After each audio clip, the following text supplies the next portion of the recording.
Bienvenidos a esta sesión, la sesión número 9. El día de hoy vamos a hacer un repaso general de lo que es corriente eléctrica y conductores, que es una síntesis de lo que vimos en la primera mitad de lo que es este curso, y posterior vamos a iniciar lo que es campo magnético. Muchos de ustedes a lo largo de electrónica han usado estas ecuaciones de una u otra forma. Entonces, ¿cómo se explica lo que es el concepto de corriente? Corriente viene a partir de carga, carga con respecto al tiempo. Carga, esto es de Coulomb. Entonces, Coulomb entre el tiempo me va a dar una relación de corriente que está relacionada con densidad de corriente, corriente de arrastre, y esta a su vez lo podemos conocer como corriente de desplazamiento. Normalmente este tipo de corriente lo estudiamos en lo que son elementos activos para conocer cuánto es la corriente, la corriente de arrastre de un transistor. Entonces, en teoría de campo nos interesa conocer específicamente la región donde ocurre esta corriente y vamos a tener como resultado un vector de densidad de corriente. Este vector va a tener una unidad amper metro cuadrado, de forma tal que si tenemos un conductor, sea cuadrado o puede ser circular, podemos calcular la corriente a partir de J.ds. J sería la densidad de corriente y ds sería la superficie normal del segmento por donde está pasando esa corriente. Algo muy importante,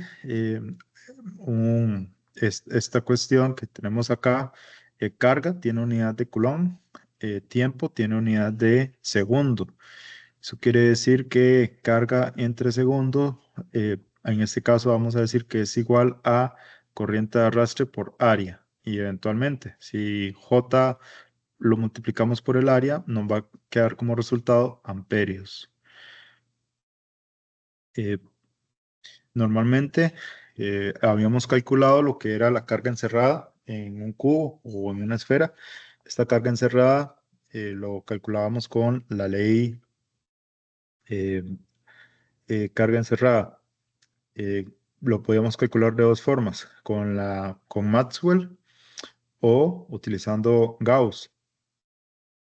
Si tomamos esta carga y la desplazamos una distancia X, aquí vamos a ver que esta sería una carga en movimiento.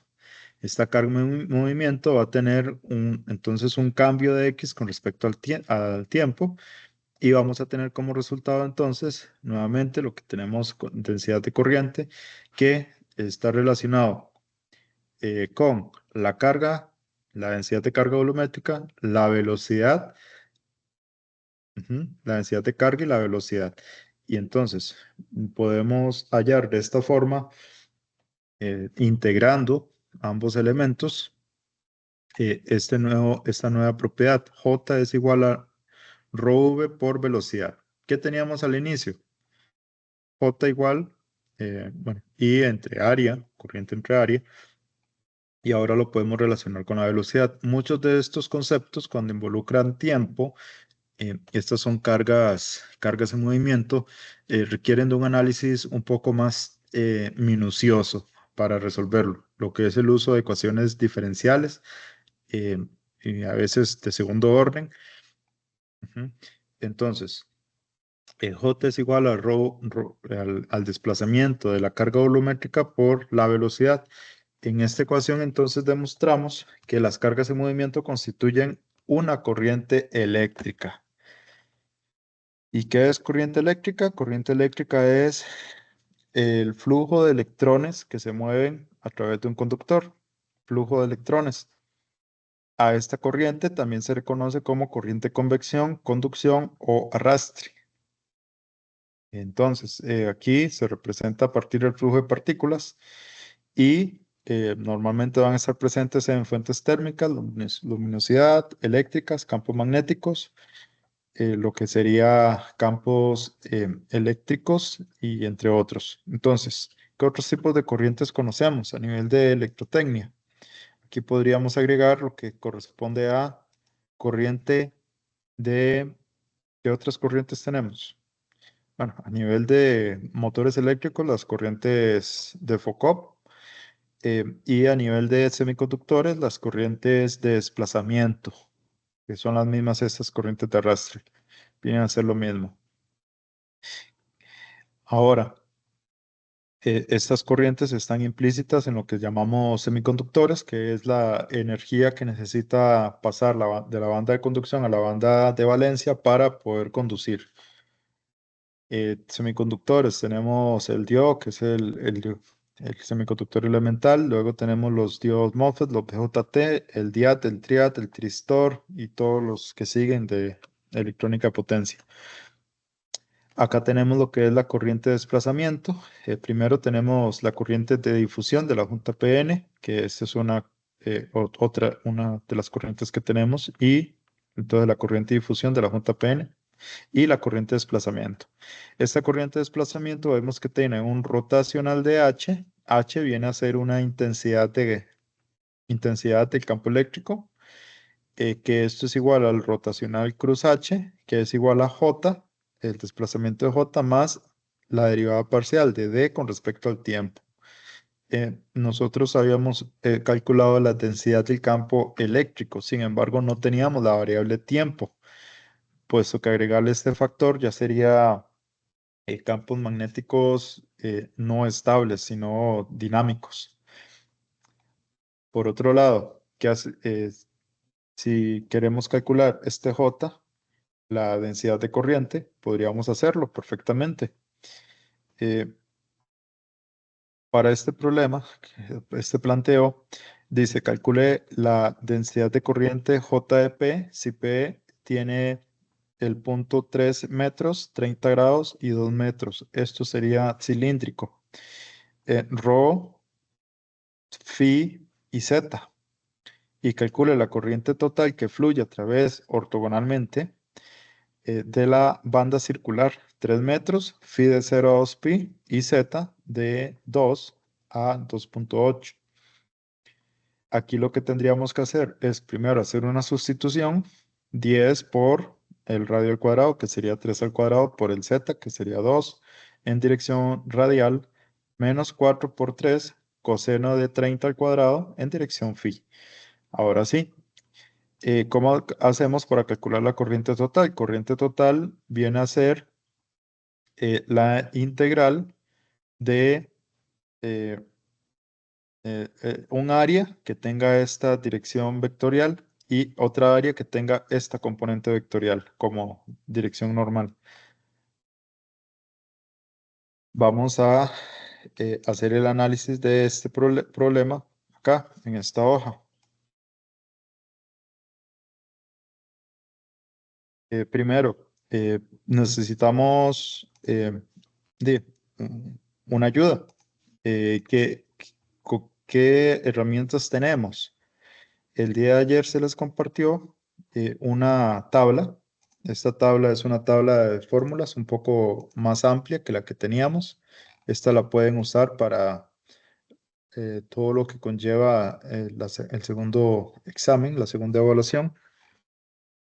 Si la lograron ver, perfecto, la pueden tener, y los que la imprimieron, pues mucho mejor.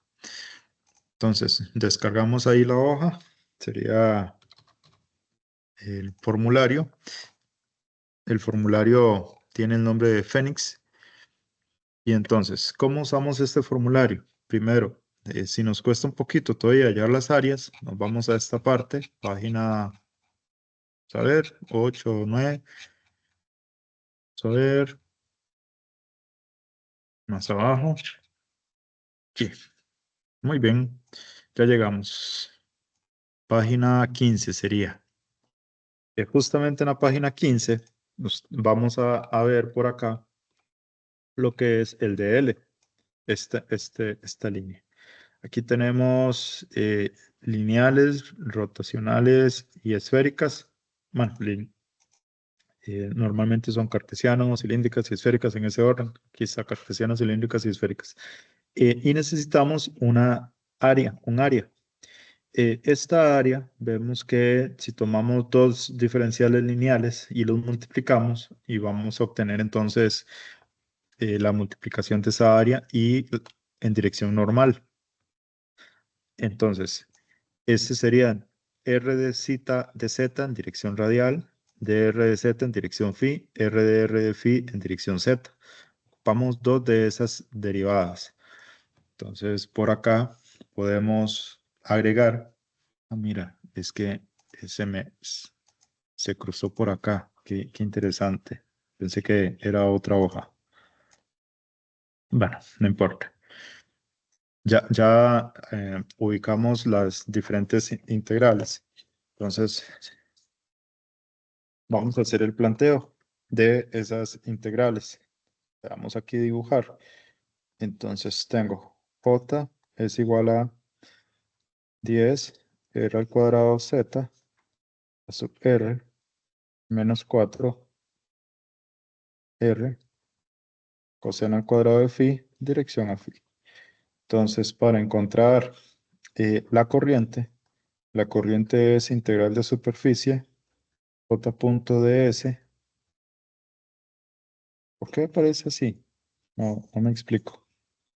Integral de integral. El j tiene dos componentes. Voy a separar esas integrales.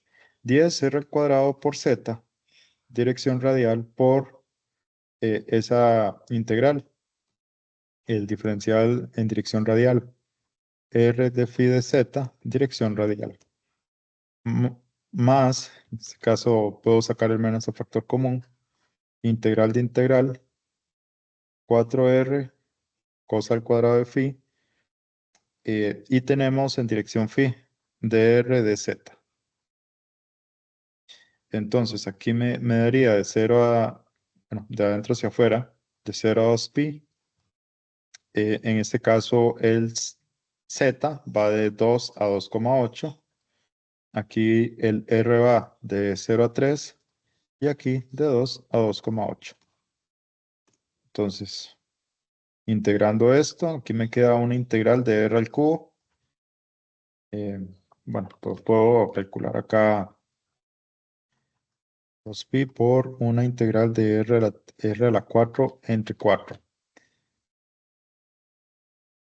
0 mira, muy interesante aquí porque el R es constante. Entonces, al ser R constante, sale el R, es Z, lo tengo acá. Entonces quedaría un Z a la 2 entre 2, de 2 a 2,8, menos 4R, el R si lo integro, R a la 2 entre 2, de 0 a 3, por un coseno al cuadrado por un Z, de 2 a 2,8. Y sustituyo los valores y listo. Ahí ya tendríamos el resultado de la integral. Muy importante, acá sí necesito un producto punto, el producto punto en dirección radial y aquí el producto punto en dirección phi. Entonces, este tipo de problemas los vamos a estar trabajando el día de hoy. Tenemos entonces que esta ecuación se atribuye a una ecuación de continuidad que corresponde al principio de conservación de la carga, que las cargas eléctricas no se pueden crear ni destruir, pero sí se pueden transformar. Y vamos a tener las mismas cantidades de cargas positivas y negativas. Haciendo una igualdad de J.ds igual a la corriente menos dq con respecto al tiempo, podemos encontrar efectivamente, haciendo esta igualdad, una expresión nueva, que esa expresión nos va a llevar a una integral de ρv de t con respecto a la velocidad, y esta es lo que se conoce como ecuación de continuidad, esta ecuación que tenemos acá. El nabla.j es igual a la derivada parcial de ρv con respecto al t. Acá es un poco complejo el asunto porque esta interpretación es medio extraña. Y ahorita vamos a resolver un problema que depende del tiempo. Entonces, aquí lo que dice es que la corriente que sale de un volumen pequeño de carga es igual a la razón del cambio con que la corriente eléctrica decrece en el tiempo por unidad de volumen en cada punto. Y esto ¿A qué se refiere? Entonces, corriente eléctrica sale del campo y dice que decrece a la vez por la unidad de volumen. Eso se refiere al desplazamiento de corriente. Entonces, cada vez que la corriente sale, en realidad está creciendo el número de electrones. Los electrones tienen carga negativa. Entonces, esta carga que tenemos aquí estaría aumentando en magnitud. Aquí vemos un ejemplo con respecto al tiempo. 1 entre r e a la menos t, dirección radial. Y esto es una esfera.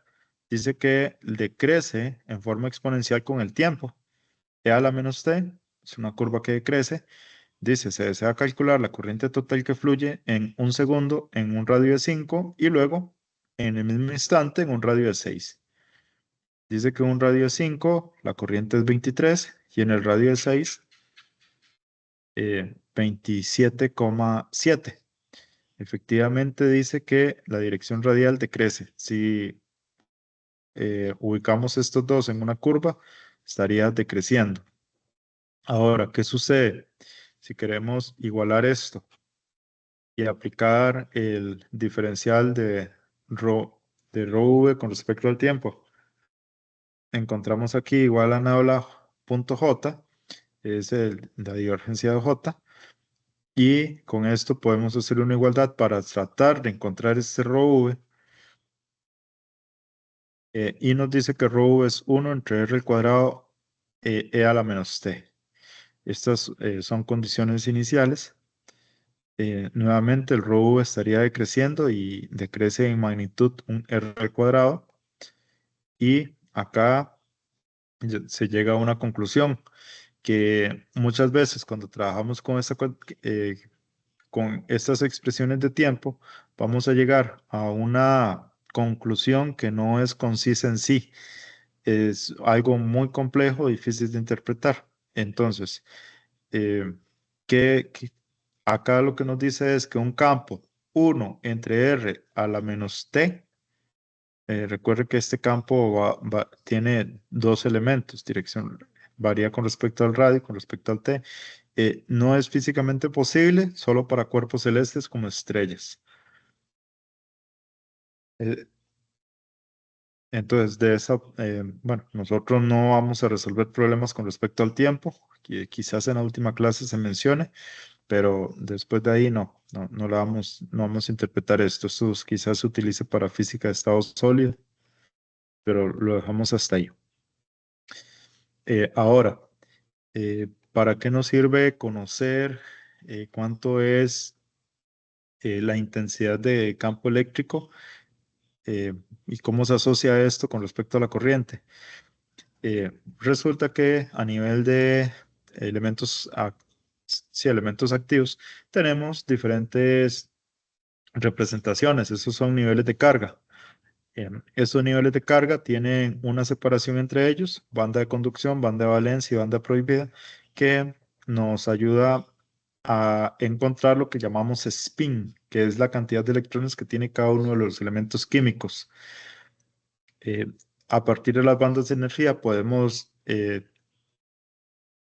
concluir el tipo de material con el que estamos trabajando. Si el material es un material aislante, un semiconductor o eventualmente es eh, eh, un conductor. Entonces, ¿qué sucede acá? En la parte de abajo vamos a tener una banda de valencia y en la parte superior, donde vemos estas cuestiones azules, lo llamamos banda de conducción. Y en medio, entre la banda de valencia y la banda de conducción, vamos a tener una banda prohibida.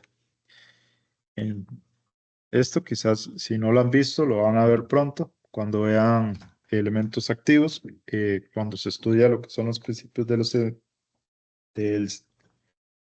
los principios de los semiconductores, específicamente diodo, el MOSFET y el BJT.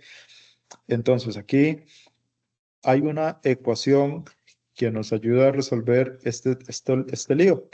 Los diferentes, cómo afecta la temperatura con respecto a la distancia que hay entre la banda de conducción, la banda de valencia.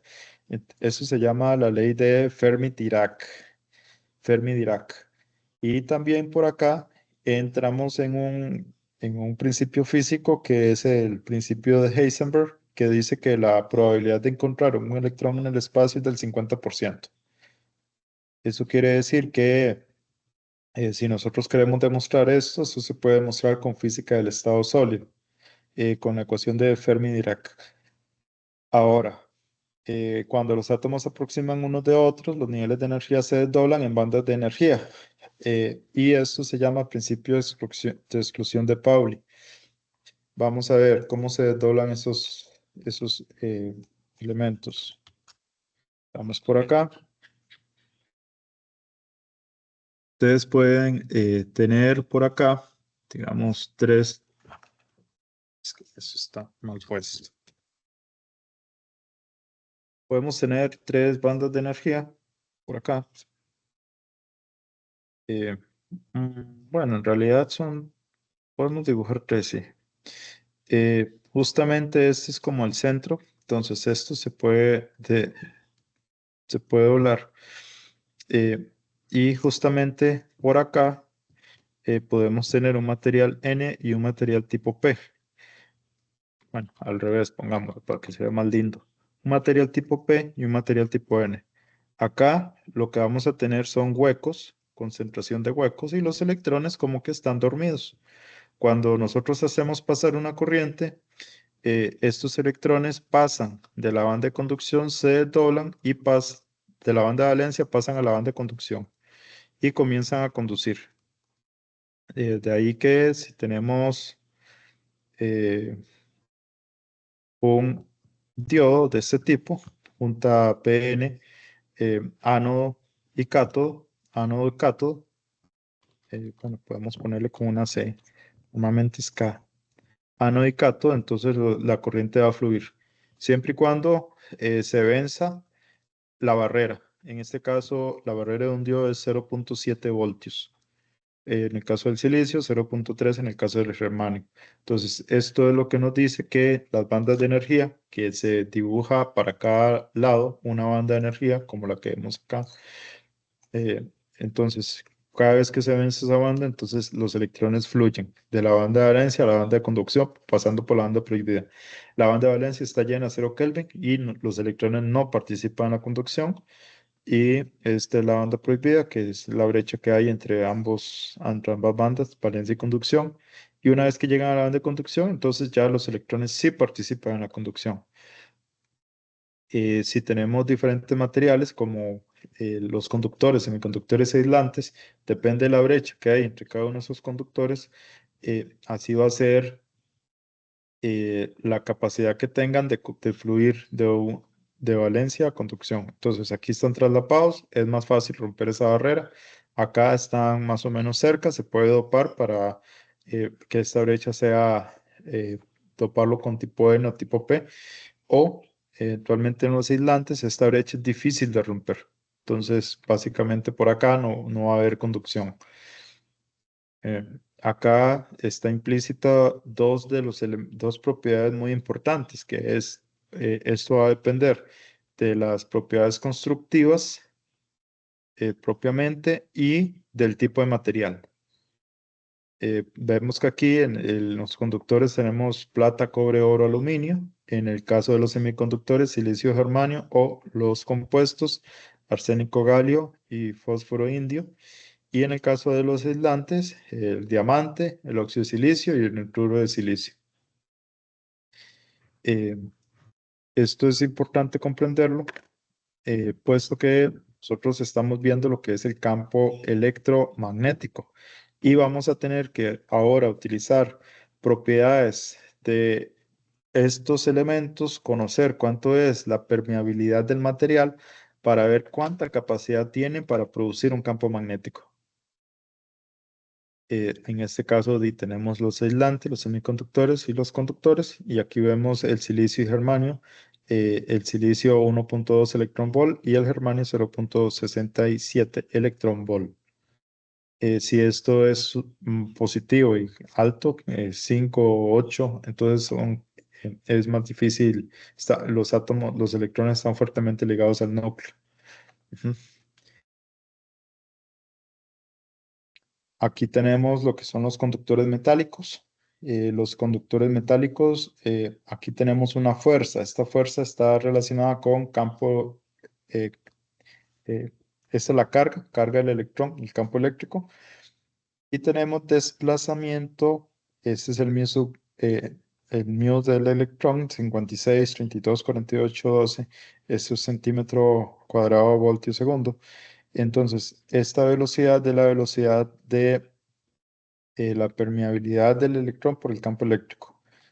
Se llama corriente de arrastre. Entonces, si unificamos estos dos elementos, los unimos, llegamos a una conclusión que eso es igual a eh, este sigma, que es conductividad por campo eléctrico. Vemos esta relación. Antes teníamos I es igual a J por S y ahora J es igual a sigma por el campo eléctrico. Y ahí podemos conocer cuánto es la concentración de la carga, considerando la carga eléctrica por la concentración de electrones, por la movilidad de los electrones, más la carga por la concentración de huecos, por la movilidad de huecos, por el campo eléctrico. Esta es la corriente de arrastre. Esta ecuación es muy importante para conocer el comportamiento de MOSFETs y el comportamiento de BJTs a un nivel de pequeña escala, más bien a un nivel de gran escala, en el orden de los nanos. Hay programas que nos ayudan a diseñar conociendo estas propiedades, cuánto es la corriente, cuánto es el tamaño del canal tipo N, el canal tipo P, el canal del sustrato y cómo hacemos para conectar específicamente los conectores metálicos para diseñar desde cero un transistor. Ahora, conductores metálicos, ahí tenemos un cable coaxial. En este cable coaxial vamos a tener un área. Esta área es un área transversal, una longitud y una conductividad. Y ahora sí, ¿cómo podemos llegar a demostrar la ley de Ohm a partir de esos principios de conductores metálicos? Claro, y si J y S es constante y es igual a JS, el potencial es E por la longitud, integrando integral de línea de punto dl. Y ahora sí, puedo dividir por el potencial que tenemos aquí entre la corriente y llegamos al resultado de que la resistencia va a ser igual a la longitud entre la conductividad por el área. ¿Ves qué interesante? Antes esta ecuación la habíamos manejado, ustedes ya la han usado antes, en primer curso de circuitos eléctricos, para conocer cuánto es la resistencia de un cable, dependiendo de la conductividad. Y ahora lo estamos demostrando a partir del potencial eléctrico. Si el campo no es uniforme, entonces vamos a tener que integrar E.dl y E.ds. Aquí está la ley de Ohm en forma integral. Ujú.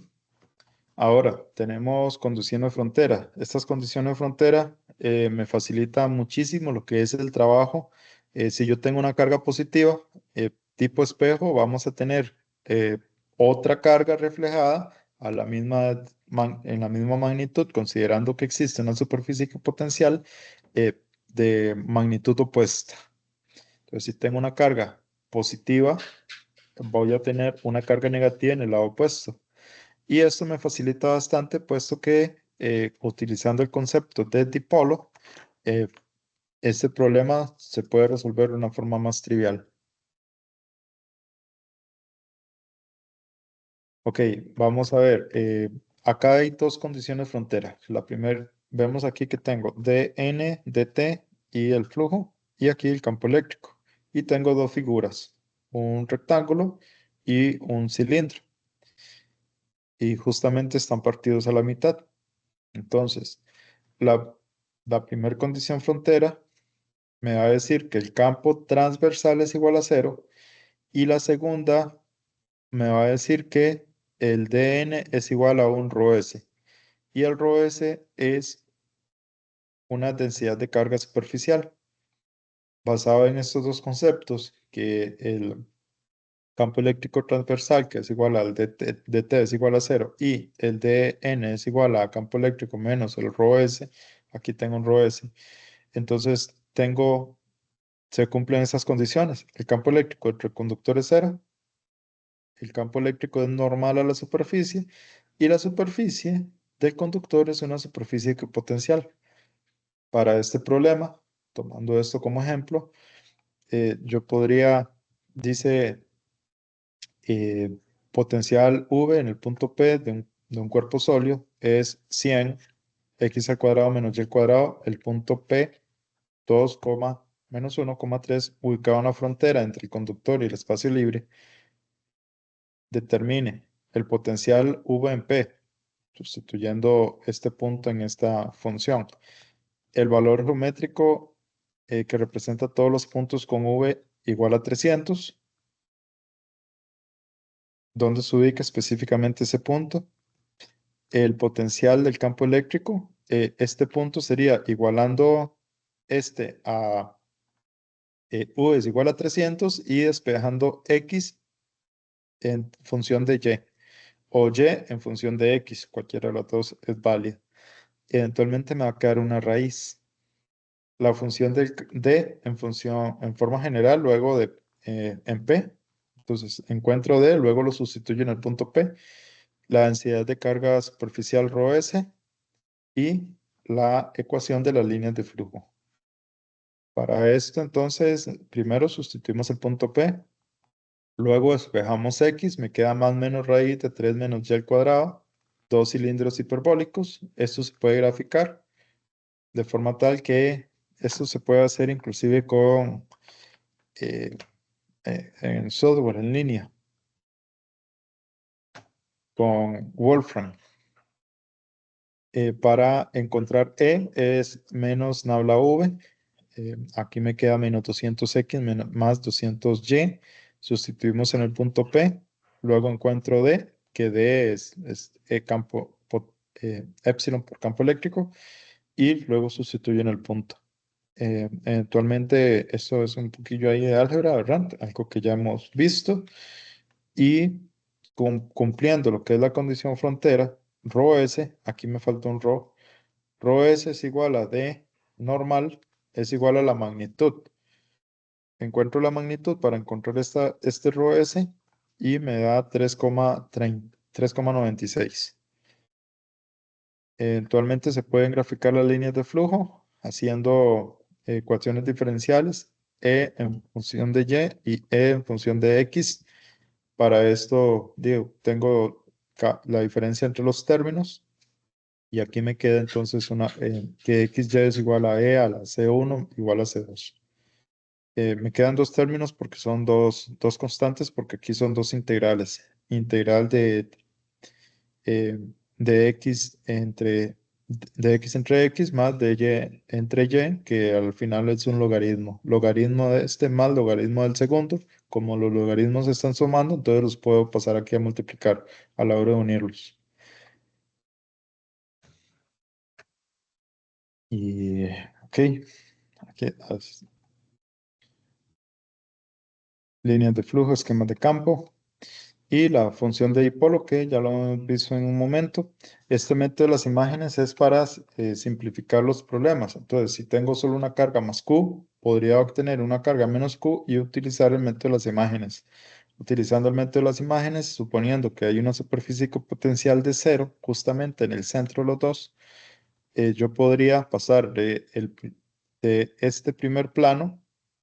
Bueno, esta primera carga, dibujo el plano, dibujo la carga opuesta y podría calcular el potencial. De la misma manera, si tengo tres cargas, positivo, negativo, positivo, podría dibujar negativo, positivo, negativo, de forma opuesta. Eso es equivalente. Y esto es muy importante. Cuando me dicen equivalente, entonces bastaría solo aplicar lo que conocemos como potencial. el potencial aplicado a lo que conocemos como dipolo para conocer los valores respectivos. ¿Sí? Esto es lo que es número Avogadro, conductor de cobre, utilizando ya cosas más específicas, la densidad de átomos, densidad de electrones el cobre, electrones de conducción que hay en el conductor, la velocidad de los electrones del conductor. eh, Esto si le quieren echar una ojeada perfecto, cuántos electrones participan en la conducción. Esto es un poco de física de estado sólido. Y llegamos a este término, que es cómo calculamos la resistencia de un dieléctrico. Tenemos conductividad, tenemos el radio A, tenemos un radio B. Eso se puede calcular por medio de un logaritmo. Podemos calcular I y J de forma tal que integrando, vemos que esta es la ley de Ohm en forma integral, E.dr y conductividad E.ds. Me da que es justamente para un conductor, tengo 1 entre 2pi longitud, conductividad, logaritmo natural de B entre A. Y de la misma manera podría calcular para un segmento. Para un segmento sería la resistencia 12 veces mayor que la resistencia de la arandela completa. Entonces, acá en ese segmento hay más resistividad que la arandela completa. ¿Ok? Esto es un poquillo ahí lo que nos hizo falta por ver, pero se los pongo ahí una pincelada, el método de las imágenes. El método de las imágenes lo vamos a ver nuevamente, la parte análoga en el campo magnético. Igual, aplica dos condiciones y listo. Entonces, sí, comenzamos con esta etapa. Antes de iniciar, les muestro lo que es la práctica. Vamos a ver, práctica asíncrona, es esta. Esta es la práctica que vamos a trabajar de forma asíncrona el día de hoy. Después de receso, ustedes van a elaborarlos solitos. Aquí yo les avancé un poquillo el trabajo, dándole las integrales. La idea es que ustedes aprendan a colocar acá, a ubicar los diferenciales de superficie, diferenciales de línea, con respecto a los datos dados. Eventualmente el enunciado les indica y los guía qué es lo que tienen que hacer. Conceptos nuevos que vamos a ver el día de hoy. El concepto de permeabilidad relativa, el concepto de permeabilidad como tal, permeabilidad absoluta, permeabilidad del vacío, el μ sub 0, esta es una constante, el concepto de magnetización, flujo magnético, el concepto de flujo es el análogo de corriente, flujo es integral B.ds, que es el flujo que corta una superficie y tenemos que conocer el área de esa superficie. Integral de corriente J.ds o integral de línea H.dl. Y después vamos a ver lo que son diferentes estructuras para conocer la inductancia. Si tenemos un conductor, voy a hacerlo aquí. Creo que eso está al revés. Vamos a ver si está al revés. Si está al revés. Aquí. La inductancia. Si tenemos un cable, nosotros podemos conocer el campo eléctrico. Este cable, aplicando la regla a la mano derecha, por este lado, vamos a ver que el campo está entra, y por acá B sale. Veríamos como la punta de una flecha, la punta de una flecha. Regla a la mano derecha.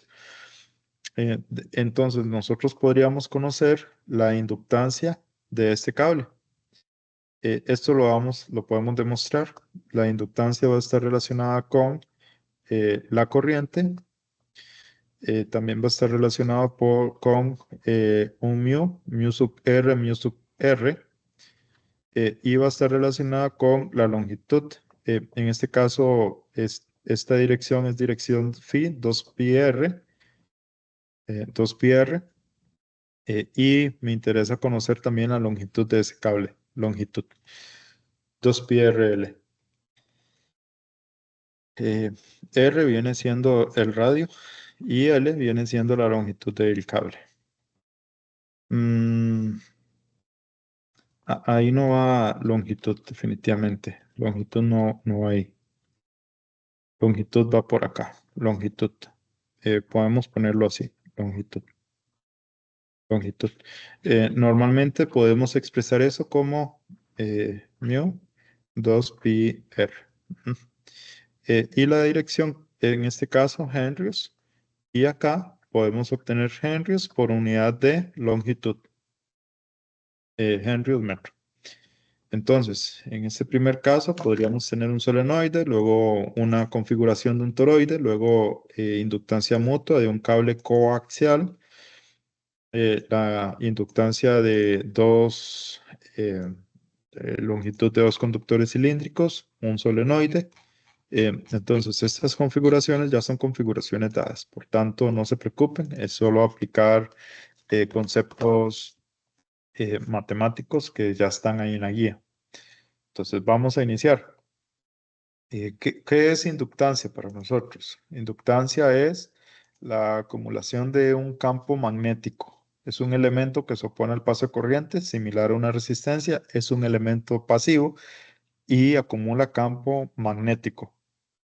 Ejemplos y aplicaciones lo podemos ver en sensores, sensor de Hall, sensores magnéticos, sensores inductivos. Y normalmente se utiliza para detectar metales o campos eléctricos, como corrientes, medición de corrientes.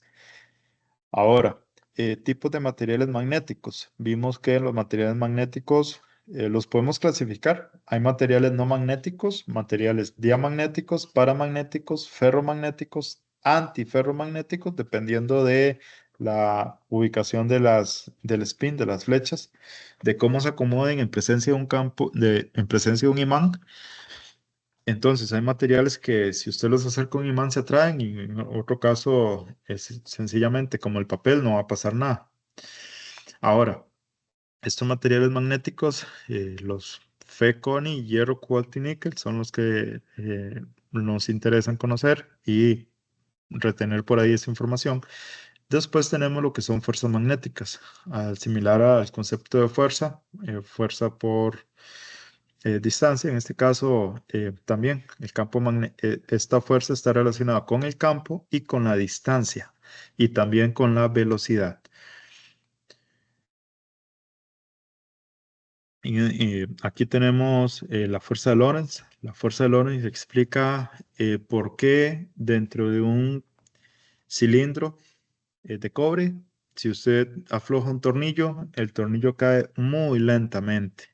Es como que hubiese un campo magnético diferente, el campo magnético terrestre dentro del interior de un tubo de cobre.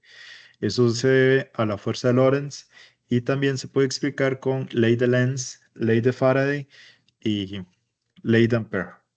Entonces aquí, fuerza de Lorentz. Fuerza de Lorentz dice que la fuerza cruz B por la carga es igual a carga por el campo eléctrico.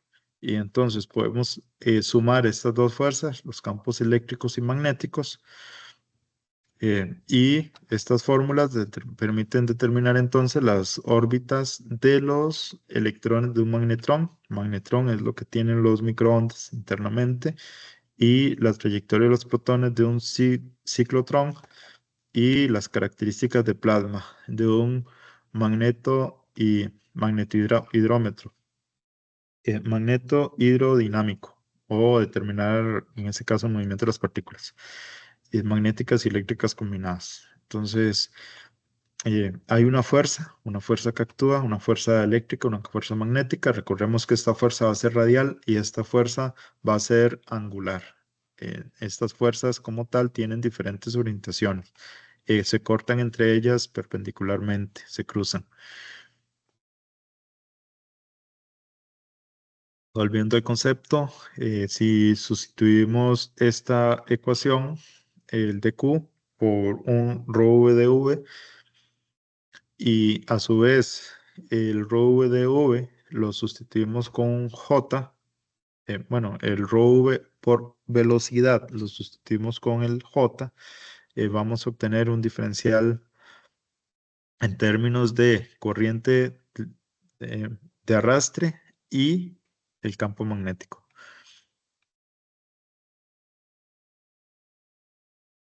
Ok, esas son las fuerzas que actúan entre dos barras, puesto que cada una tiene una magnitud de corriente, entonces I al cuadrado entre 2pi y la distancia entre ellas por el mu sub 0. Y lo que vamos a encontrar acá es newton metro.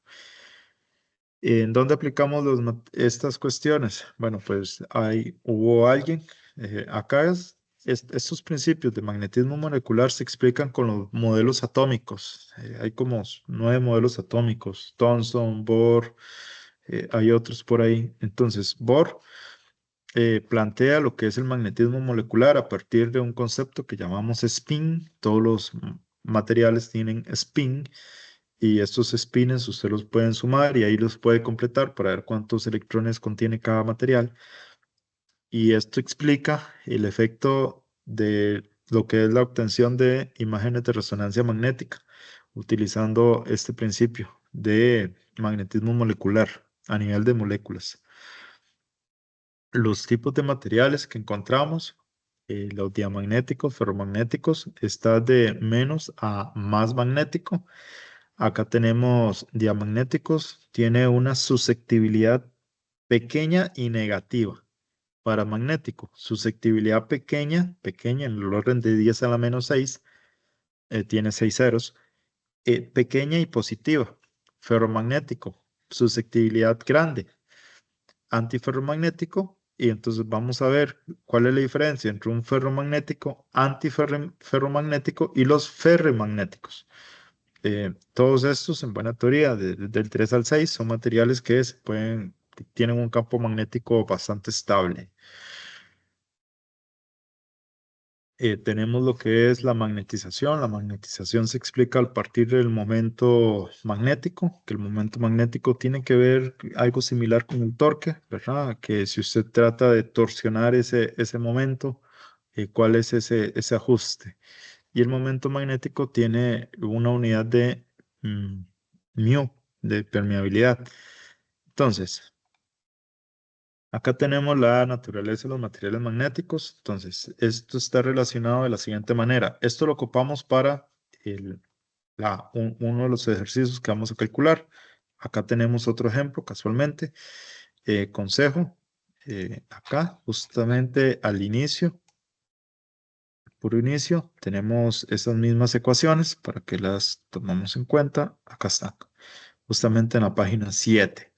Y está bastante explicado. La densidad de flujo B para magnetización. El mu sub 0 es un mu al vacío. El mu es el absoluto y el mu sub R es relativo. Ujú. Permeabilidad del vacío.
Hola, ¿ahora sí se ve la pantalla? Hola, hola. Ahora sí, profe. Ah, ok, pero ¿por qué los escucho de fondo y no por acá por el audífono? Vamos a conectar. Por un rato creo que no se escuchó su voz. Sí, es que estoy conectando el audífono, se supone en este momento. Ok.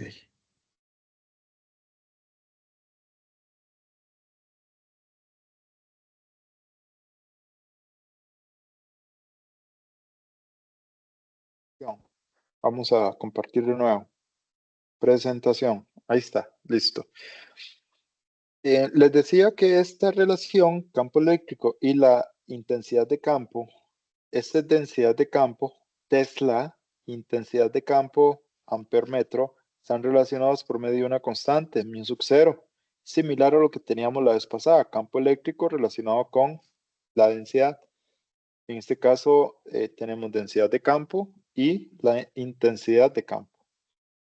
Y la vamos a agregar una letra, M, que esta letra viene a ser la magnetización, que está relacionado con el torque. Ahora, en materiales isotrópicos tenemos esta característica que la carga magnética no cambia y vemos que aquí tenemos un vector. M es susceptibilidad por el mu sub 0 por H. Y ustedes se preguntarán, ¿y esto no tiene mu sub R? La primera y la segunda ecuación, pues no tiene mu sub R. ¿Por qué? Porque resulta que el mu sub R surge de la relación, una vez que yo relaciono todos estos elementos, sustituyo M en la primera ecuación, puedo sacar el mu sub 0 y el H a factor común y me queda 1 más susceptibilidad. Y resulta que 1 más susceptibilidad me va a dar como resultado la permeabilidad relativa. Permeabilidad relativa. De forma tal que eso es una constante de permeabilidad propiamente de los materiales. ¿Cuánto vale? 40, 50, 60, depende del tipo de material. Va a ser una constante así como pequeña. Hay una tabla que nos ayuda a entender cuánto es esa susceptibilidad. Entonces, para materiales diamagnéticos, susceptibilidad pequeña y negativa, vemos que es menos 2,74 por 10 a la menos 6, un factor de 10 a la menos 6. Negativo, menos 0,77 para el cobre y el oro. Susceptibilidad pequeña, vemos aquí la recta que está negativa. En el caso de los diamagnéticos, las direcciones de campo son todas dispersas. Susceptibilidad pequeña, 10 a la menos 6 es pequeño, y magnitud positiva. Eso quiere decir que para el estaño, platino y el manganeso, esa susceptibilidad va a ser pequeña, aleatoria. Es cuando vamos a los materiales ferromagnéticos, hierro, cobalto y níquel, con electrones 2 y 3. Vemos aquí esta curva que es bastante estable, se vuelven estables y son paralelos entre sí. Y es bastante grande, de 10 a 150.000 la susceptibilidad. En este caso, los antiferromagnéticos, nuevamente vamos a tener una susceptibilidad pequeñita, pero en el caso del cromo, pero están alineados antiparalelo. En los núcleos de ferrita o ferrita de bario, vemos aquí que es bastante estable el campo magnético y van a ser antiparalelos nuevamente, con una susceptibilidad grande y la intensidad de campo magnético va a ser grande también. Entonces, más o menos la susceptibilidad aquí es 3. En el caso de los ferromagnéticos será de 10 a 150.000. Aquí es pequeño, 10. Estos son núcleos de ferrita, que es normalmente con los que nosotros hacemos prácticas con dos imanes, núcleos de hierro o núcleos de ferrita, y vemos cómo se forman las líneas de campo. Ese experimento se hace en los laboratorios de física. Ahora, tenemos esta tabla donde está la clasificación de los materiales, donde tenemos el helio, el hidrógeno y todos esos elementos en verde que son diamagnéticos, los ferromagnéticos, hierro, cobalto y níquel, antiferromagnéticos, el cromo y todos desde el cesio hasta por acá, del 58 al 71. Y esa es la tablita que nos ayuda a entender. ¿Para qué nos sirve esto? Y pues en algún momento, si se les da una tabla y se les dice, ok, utilicen la permeabilidad del hierro, entonces ya vamos a tener una constante específica para cada uno de estos materiales. Eso es la curva de histéresis. Se pensaba, bueno, nosotros normalmente lo relacionamos con pérdidas. Sin embargo, hay unas pérdidas, son pérdidas que se dan por calentamiento, que son las corrientes parásitas o corrientes de Foucault. Normalmente yo las asocio con pérdidas como tal, pérdidas magnéticas. Sin embargo, esto no son pérdidas magnéticas, sino que cuando la corriente es cero y usted, digamos, está usando un motor, un generador o un transformador eléctrico, la corriente es cero, va a quedar un flujo remanente. Y este flujo remanente es lo que nos va a generar una especie de, eh, sí, un campo remanente de densidad de flujo, que eso no se puede eliminar. Y este campo no desaparece, siempre va a estar presente en los materiales. Aquí tenemos entonces un campo magnético y tenemos H, que es la intensidad, y la densidad. Muy importante. ¿Sí? H es intensidad del campo magnético y V es densidad de flujo. Entonces, ¿a qué se asocia esto? Con un flujo residual. Los dominios magnéticos son pequeños volúmenes y entonces aquí hay una pared que esos dominios, vea que no están alineados. Pero ¿qué pasa si yo acerco un campo magnético a este material? Entonces dice que por acá la orientación magnética de cada uno de esos dominios se debe a la posibilidad de que los átomos vecinos pueden influir en otros, y más que todo en los materiales hierro, cobalto y níquel. Entonces, aquí lo que sucede es que el dominio magnético 1 con respecto al dominio magnético 2, hay una pared de bloque que lo que hace es alinear esos campos. Hay una frontera entre ellos, una zona limítrofe bastante pequeña, 0,1 micro, y cambian abruptamente de positivo a negativo. Eso es lo que sucede en los materiales hierro, cobalto o níquel.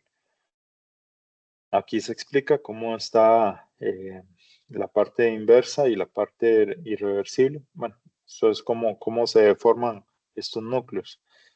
Este es un campo magnético externo. Si el campo es cero, veamos que este está hacia la derecha, izquierda, abajo y hacia la derecha. Y luego aquí se alinearon estos dos. Nuevamente hay otra fuerza que actúa. En el 3 hay una fuerza aún mayor. Y aquí, cuando H0, ya queda con un spin determinado, diferente al spin que teníamos al inicio. Tenemos que, si todo lo que son motores, transformadores, se toman lo que son las curvas de magnetización, de cuál es la inducción del campo que producen. El imán más fuerte es de 1,5 Tesla. No hay imán más potente de 1,5 Tesla. Entonces aquí vemos cómo la gráfica, que para la mayoría de motores, generadores y todos esos, si se grafica lo que es el campo magnético, vamos a obtener una curva de este tipo. Muy importante, es una curva característica para la mayoría de materiales magnéticos. Tenemos dos condiciones frontera, esto lo vamos a estudiar con calma. Por ahí ya la otra semana podemos ver un ejemplo de esto. Vemos que tenemos un campo que tiene conductividad y un μ1 y otro campo, otro tipo de material, que tiene conductividad 2 y un μ2. Nuevamente tenemos un cilindro y tenemos un rectángulo, un campo magnético y una densidad de flujo. Por lo tanto, la densidad de flujo va a tener una componente normal y la intensidad de campo va a tener una componente tangencial, tangencial 1, tangencial 2. Y fácilmente yo podría decir h.dl es igual a 0. Y entonces, claro, el dl está relacionado con la longitud, el cambio en W, menos Entonces, esto lo igualo a 0, este pasa a restar.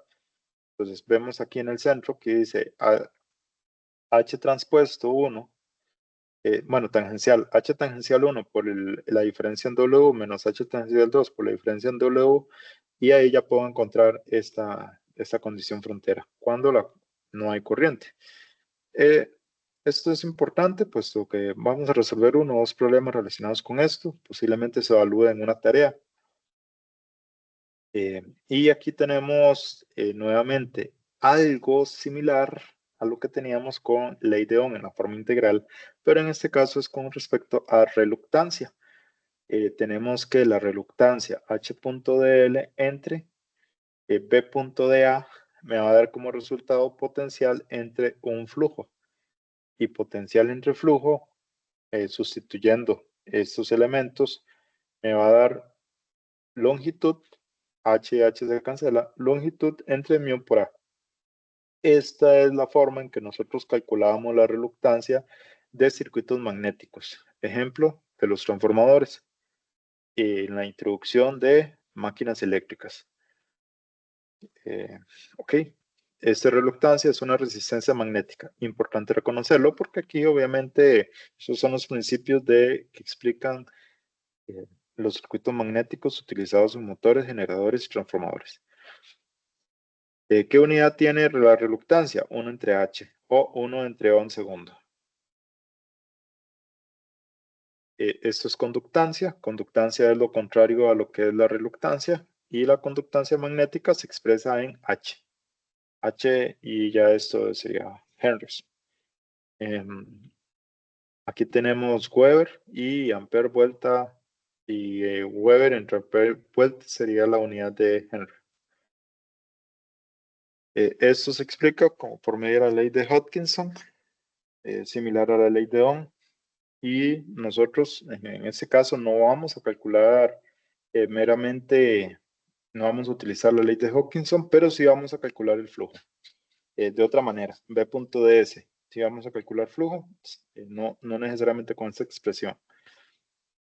Sí podemos calcular también energía potencial, B.h. B.h es un producto punto, donde la unidad me va a quedar J metros cúbicos. ¿Okay? Fuerzas de los materiales. Aquí tenemos una bobina. Esta bobina va a tener N cantidad de vueltas. La corriente va a pasar por cada uno de estos cables. Y este es el principio de este núcleo, es un núcleo de hierro.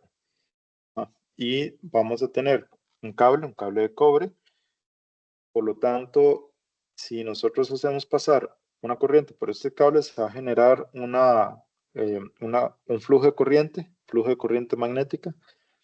Y podemos encontrar la relación entonces que existe entre B y H, que casualmente van a tener la misma dirección. Este es el B máximo que podemos encontrar, 1,5 Tesla, imanes potentes. Y ahora sí, llegamos al concepto de inductancia. ¿Qué es la inductancia? Pues la inductancia es un elemento que va a tener un campo magnético en su interior. Esto vea que es reciente, no es tan antiguo. El Congreso Internacional de Electricidad de Chicago en 1893 definió este concepto, el concepto de efecto magnético de la corriente eléctrica y la causa que lo produce. Entonces tenemos el análogo, la analogía de esto. Inductancia es flujo entre corriente y campo es carga entre tensión o potencial. Entonces, todo flujo que produce la corriente eléctrica circulando por una bobina o por un conductor, no importa su forma, posición y tipo de conductor, la inductancia es igual a la resistencia y la capacitancia. Depende solamente de las dimensiones constructivas y las características del material. Esto quiere decir que en el caso de un cable coaxial, si nosotros hacemos todo el análisis flujo entre corriente, flujo es B.ds entre corriente, la corriente se elimina, vamos a obtener que el flujo es mu entre 2 micro entre 2pi, logaritmo de b entre a. Esto es un cable coaxial, logaritmo de b entre a. Esto que tenemos acá, la impedancia característica, todo lo que son los cables y las antenas y las líneas de transmisión utilizadas en comunicaciones, va a tener estos dos elementos. Vemos que aquí es el capacitor, 2 pi epsilon logaritmo de b entre a, y en este caso la inductancia mu sub 0 entre 2pi logaritmo de b entre a. Nosotros podemos encontrar la ecuación característica, el Z0 de esa línea en transmisión si le conectamos un generador, y me va a quedar 2 mu sub 0 entre epsilon logaritmo de b entre a. Este es un concepto bastante importante para la parte de comunicaciones eléctricas, ¿no? Y eso lo llamamos impedancia característica de un cable coaxial. En nuestro caso vamos a utilizar eventualmente trabajar meramente solo con L, mu sub 0 entre 2pi epsilon 2pi. Ojo que aquí dice mu sub 0, pero nosotros también podríamos, si depende del material, si lo especifica, multiplicarlo por un mu sub r, mu sub r, mu sub 0 por mu sub r. De la misma manera, utilizando relaciones similares, flujo entre corriente, podemos conocer, para el caso del toroide, que el toroide va a tener un mu sub 0, un n al cuadrado por área. El área es pi r al cuadrado, es un área transversal, entre 2pi rho sub 0. Este rho sub 0 es en el centro del toroide, desde el centro al punto medio del toroide. Entonces tenemos un radio 1, un radio 2, radio interno, externo, y este es la media entre esos radios. ¿Cómo están relacionados estos? Podemos relacionar el flujo 1 con el flujo 2. Recuerden que aquí podemos usar regla de la mano derecha para relacionar esto. La corriente en este caso estaría saliendo lado arriba, y si usamos regla de la mano derecha estaría en esta dirección, y cuando está entrando va en esta dirección. Y el flujo es una suma de cada uno de estos campos. El flujo se puede sumar y a la vez podemos llegar a la conclusión de que la energía almacenada es L, 2 por energía entre I al cuadrado. Esta es la misma ecuación que vimos al inicio. Por cuestiones prácticas, nosotros vamos a utilizar esto, no lo vamos a demostrar. Podemos demostrar uno o dos, claramente, pero no vamos a ir más allá. La inductancia, bueno, la expresión más simple integrar. Aquí tenemos inductancia mutua. Este concepto lo vamos a ver hasta acá, inductancia mutua. Creo que no nos da chance de verlo como tal.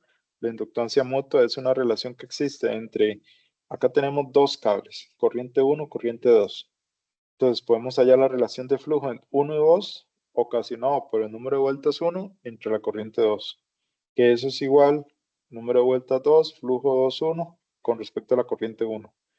Y la magnetización para esos materiales debería ser lo mismo. Vamos a trabajar con inductancia. Eso es lo que vamos a hacer. Ahora, antes de iniciar, vamos a ver algunos resultados que tenemos por acá.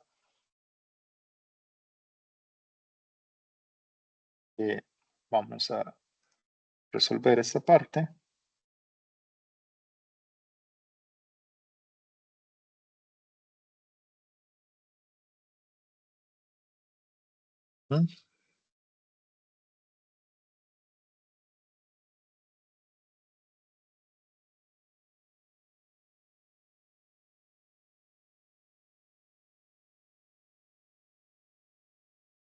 Ok, ya lo tengo por acá.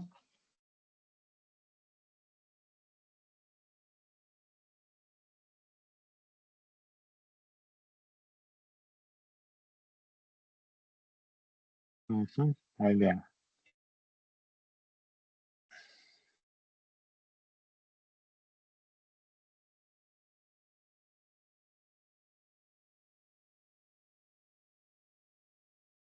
Voy a cortarlo eso así porque está por acá. En este caso vamos a resolver esta parte que dice conductividad, ¿sí? ¿Cuál es el nombre del material? Ok, y sería este acá, este.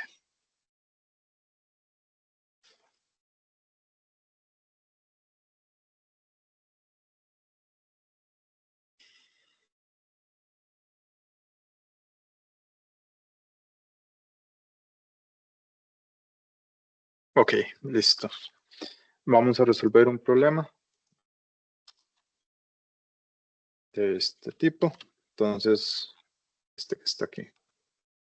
Ahora sí, dice un toroide con núcleo de aire de sección cuadrada.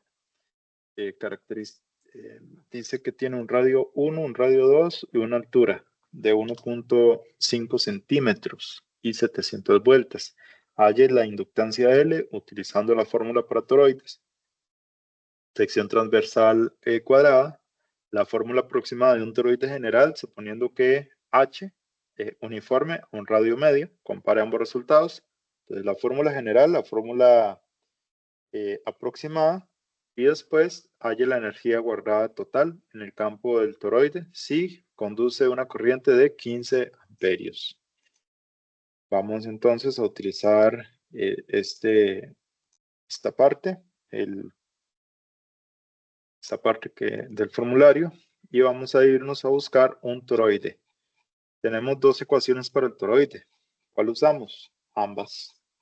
Entonces aquí tenemos un alambre, la inductancia de un alambre, el cilindro hueco, alambres paralelos, conductor coaxial, espira, solenoide.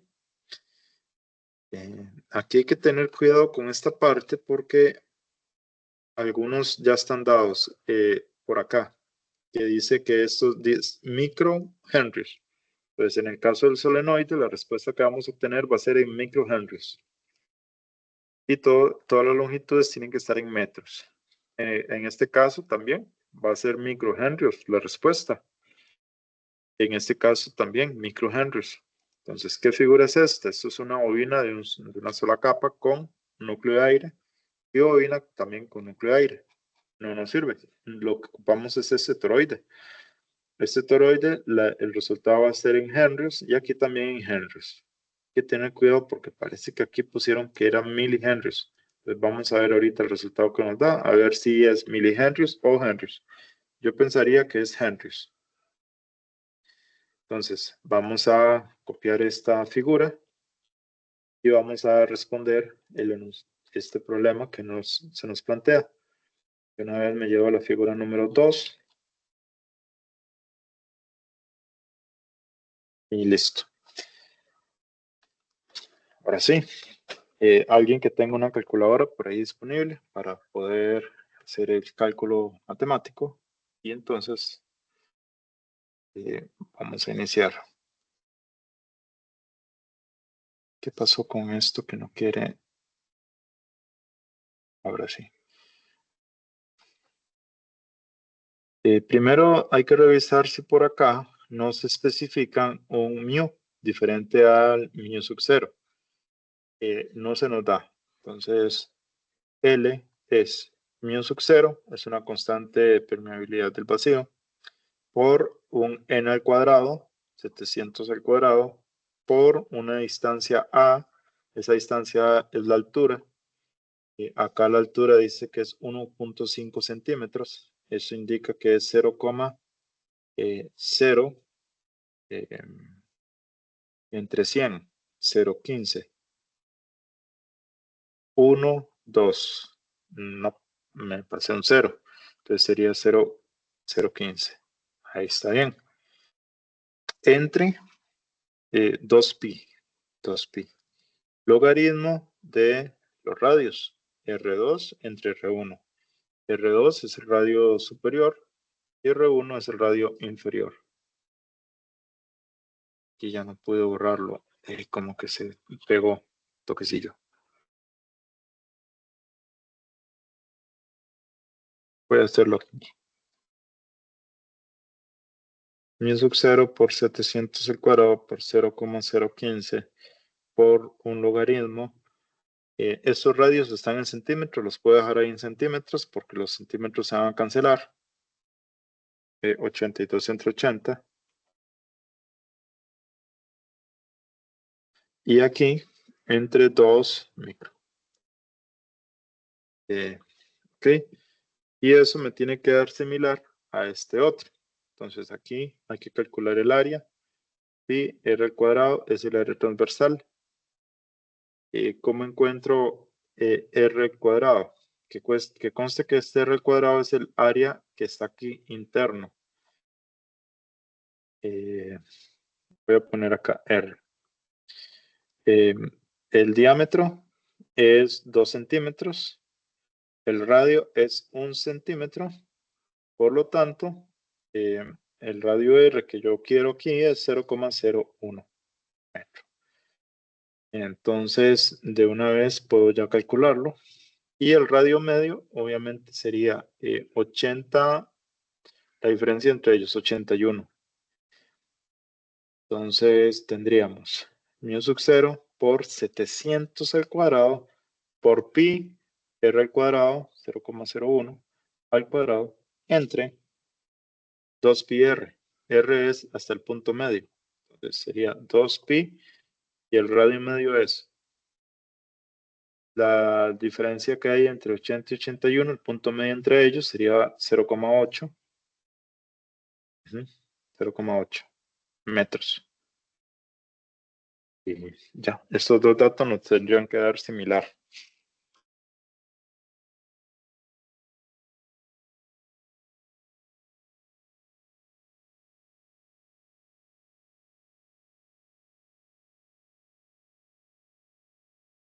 Vamos a ver si da similar. Bueno, ahí hay un logaritmo de por medio. Posiblemente.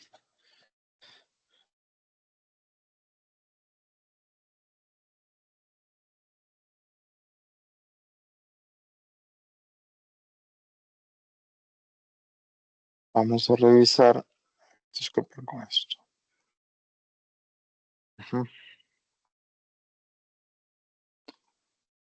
¿Cuánto les está dando ese enunciado?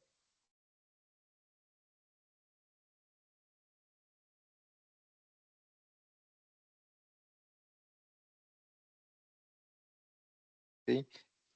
Para calcular la segunda parte, tenemos que energía está relacionado con la inductancia.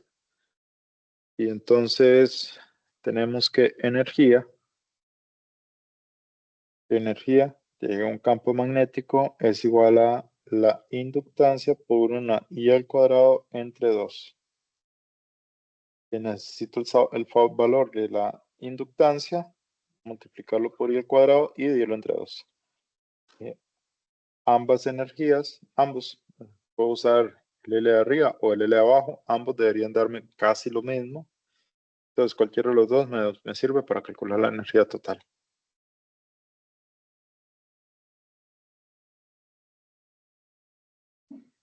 Profe, a mí la A me da 36,29 micros. Ok, acá en el formulario dice que eso es mili. Voy a revisarlo con calma. Yo confío en que este formulario lo hicieron bien. Es una donación. Y entonces resulta que aquí me dice que aquí es Henrius, pero hay que verlo muy bien. Me parece que eso es lo correcto. Dice que la respuesta es milihenrius.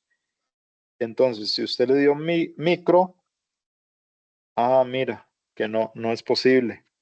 Porque si lo multiplico por mili, me daría un término mucho más bajo. Entonces, sí, nos quedamos con micro. Sí, micro. No he dicho nada. Micro está bien. El resultado de Henrius. Listo. Solo en los solenoides es que hay que por agregarle una unidad extra. ¿Y el segundo cuánto le dio?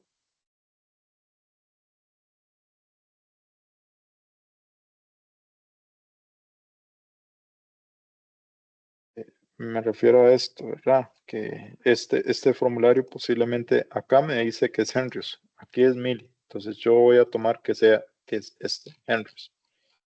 En este caso es micro. Entonces micro sí está bien. En el caso del solenoide. Entonces si tomamos este primer dato, 36,29 micros por una i al cuadrado, que sería 15 al cuadrado, entre 2, ya me da la energía almacenada. Una energía específica almacenada.